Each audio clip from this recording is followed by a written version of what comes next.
Operation सिंदूर के दौरान पाकिस्तान पर भारतीय वायुसेना के अचूक प्रहार को लेकर भी एक नया सबूत आज पूरी दुनिया के सामने आ गया है। ऑपरेशन सिंदूर के दौरान क्या हुआ था और उसका क्या नतीजा है, जरा देखिए। World Directory of Modern Military aircraft, इसकी वर्ष 2025 की यानी नई रैंकिंग आई है और इस रैंकिंग में अब भारतीय वायुसेना पूरी दुनिया में तीसरी सबसे शक्तिशाली वायुसेना बन गई है। इस लिस्ट में पहले नंबर पर अमेरिका की वायुसेना है, दूसरे नंबर पर रशिया की वायुसेना है और तीसरे नंबर पर आपके देश भारत की वायुसेना है और हमारे बाद चौथे नंबर पर चीन की एयरफोर्स का नंबर है। और अगर हम पाकिस्तान की बात करें, हालांकि पाकिस्तान के साथ अब हमें अपनी तुलना कभी नहीं करनी चाहिए क्योंकि हम में और पाकिस्तान में बहुत फर्क है, लेकिन तो भी आप में से जिन लोगों को ये जानने की इच्छा होगी कि पाकिस्तान कहां खड़ा है, तो पाकिस्तान की वायुसेना 14वें नंबर पर है।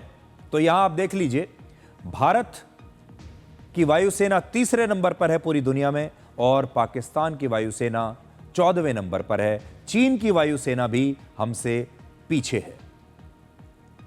पिछले साल इसी रैंकिंग में भारत की वायुसेना चौथे स्थान पर थी। World Directory of Modern Military Aircraft हर साल दुनिया के अलग अलग देशों की वायुसेना की रैंकिंग जारी करता है और इस डायरेक्टरी में फाइटर जेट्स की संख्या के अलावा हर वायुसेना की ट्रेनिंग, उसके सटीक हमला करने की क्षमता और उस वायुसेना की ओवरऑल शक्ति को आंका जाता है। और इस रिपोर्ट के मुताबिक भारतीय वायुसेना इस समय बहुत ही संतुलित है क्योंकि इसमें फाइटर जेट्स भी हैं, हेलीकॉप्टर्स हैं, हवा में ईंधन भरने वाले विमान भी हैं, इसके पास हवाई रेडार भी हैं और हमारे पास ट्रांसपोर्ट एयरक्राफ्ट भी बिल्कुल सही मात्रा में है। और हमारी ट्रेनिंग, हमारे पायलट्स की ट्रेनिंग, हमारे एयरफोर्स के जवानों की ट्रेनिंग ज़बरदस्त है। हमारा जो स्किल है वो बहुत ज़बरदस्त है। इसका मतलब है कि भारतीय वायुसेना ताकत के मामले में चीन से आगे है और पाकिस्तान से तो बहुत ही आगे है। यानी ऑपरेशन सिंदूर को लेकर जो दावे पाकिस्तान करता आ रहा है उनमें असल में कोई सच्चाई नहीं है।